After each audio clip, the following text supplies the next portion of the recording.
The southern region of British Rail had always had a love affair with slam door trains.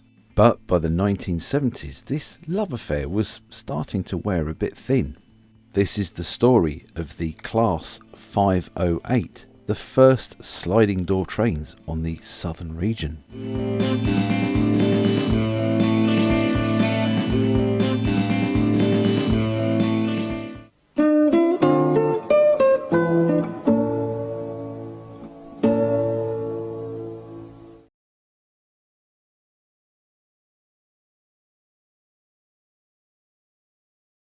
Hello and welcome.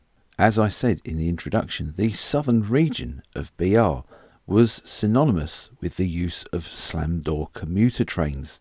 Now this wasn't particularly unique to the southern region, but other areas such as the London Midland region, the London Northeastern region and the Scottish region did seem to embrace sliding door technology long before the southern region did. And then of course there were all those underground trains which had been having sliding door technology right from the 1920s.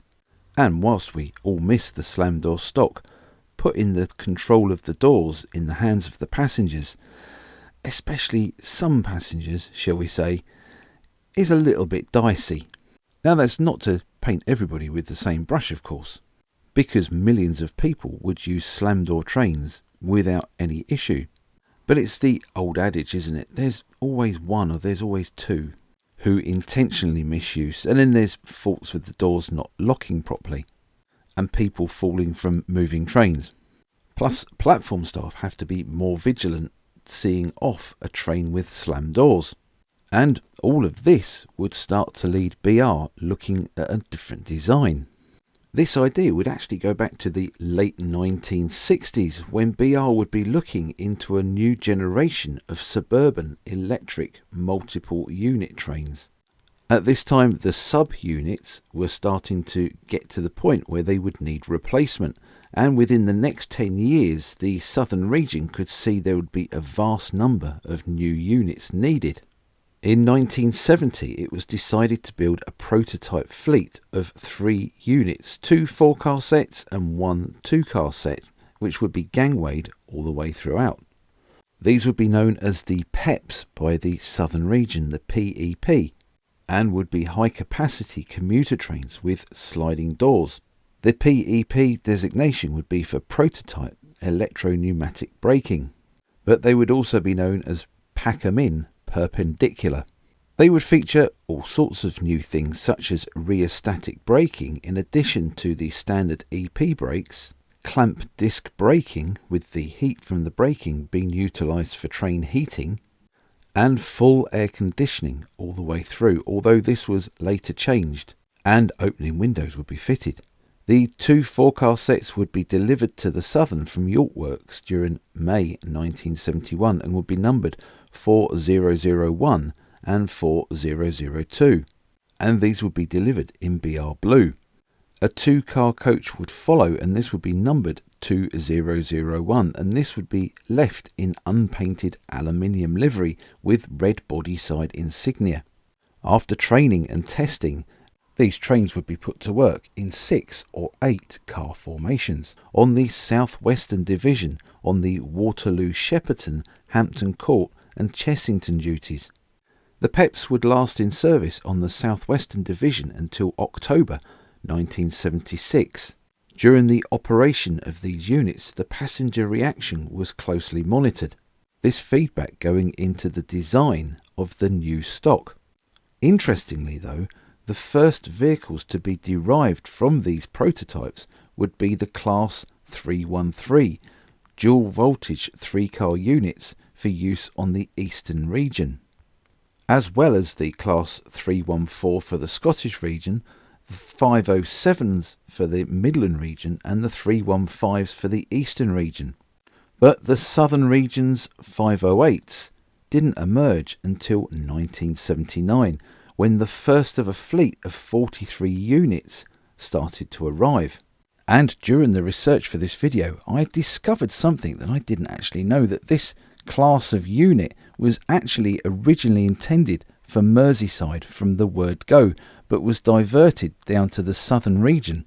The southern would give them the designation of 4 pers. Now that does make them sound a little bit feline, doesn't it? But it was 4 PER. Apparently this per stood for peripheral, as in they operated on the peripheral area of London. But I don't know how true that is. Can you confirm that in the comments? Let me know down below, please. These will be numbered 508001 to 508043. These would be built at York, and the units would be hauled between match wagons to the southern region via Temple Mills. These would be 4-car units and would be formed of a DMS, driving motor second, at each end with 2 TS's, trailer second vehicles, between them. They did resemble the PEP stock in many ways and incorporated an all-open passenger saloon with passenger-controlled sliding doors. There would be no guard's van or brake van in the formation, with the guard using the rear vestibule between the driving cabs at the rear of the train. The driving cabs would take up less than half the width of the end of the train, and each driving car could seat 74 second-class seats in a 2+3 configuration. The trailer cars would seat 84 passengers in a 2+2 and a 2+3 configuration, and of course they would carry many more standing passengers, as would the driving cars. The power equipment was fitted under the driving vehicles only, and this would be provided by 8 110 horsepower GEC 310 traction motors, one mounted on each axle of both motor coaches, with power collection being brought through the standard rail third pickup shoes on the outer ends of the DMS cars. They would feature standard EP braking, as well as being fitted with a dynamic system which would basically be rheostatic braking, but using power generated during acceleration for braking. They would also be fitted with electronic equipment to monitor or trace any wheel slip or slide, and this would result in a slight decrease in brake pressure to the relevant wheel set if it was detected. Now in reality this is one of those things that looks good on paper but wasn't actually quite so good in practice, and would result in trains overrunning stations and signals as brakes had been released due to a minor wheel slip. Trains would also have problems accelerating away from stops on damp and wet rails due to the sensitivity of this equipment being fitted. This would see the vehicles being modified in late 1982. Then they would be fitted with a WSP button, wheel slide protection button, on the driver's desk, and when this button was pressed it would isolate the wheel slip slide protection system, and it would give the driver more control of the braking. These units would be fitted with the tight lock automatic coupling, and it would incorporate all physical, electronic and air connections, and would enable units to be coupled and uncoupled from the driver's cab. After delivery to the southern region, testing would be carried out between Strawberry Hill and Shepperton, and on the main lines between Wimbledon and Basingstoke. By December 1979, most of the staff training had been completed, and the first revenue earning service of the 508s would take place on the 17th of December 1979 between Waterloo and Shepperton. By the spring of 1980, the majority of the units were in the region, and from the commencement of the 1980-81 timetable would be scheduled for regular operation between Waterloo, Shepperton, Hampton Court, Chessington and on the Kingston Loop line. When new, the units were delivered in the standard British Rail blue and grey livery. They would feature a yellow front end with the door being painted black. November 1981 though would see units 508042 and 508043 being reformed into 3-car sets, where they would be hauled to Birkenhead for use on the Merseyrail system. This would be followed by sets 508039 to 41 during February 1983. This coinciding with the arrival and entry to service of the first of the class 455s, which would free up the 508s and allow them to be sent on to Merseyside. Eventually, the entire fleet of 43 units would find itself on Merseyside. Driver training would commence at Kirkdale on the 17th of February 1982, and the first revenue service of the Class 508 would begin on the Northern Line the following month.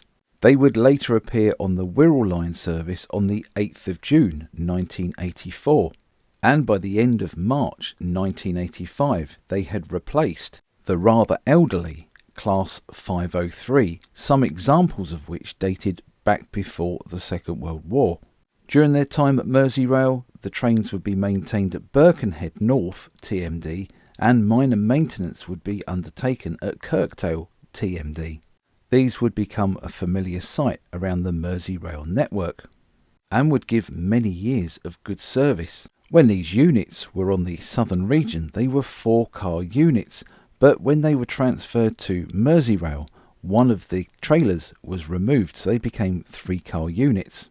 This spare TSO, trailer second open, would be transferred into the Class 455/7 fleet, and they would be renumbered into the 71526 to 71568 range. And they stood out like sore thumbs, I guess you could say.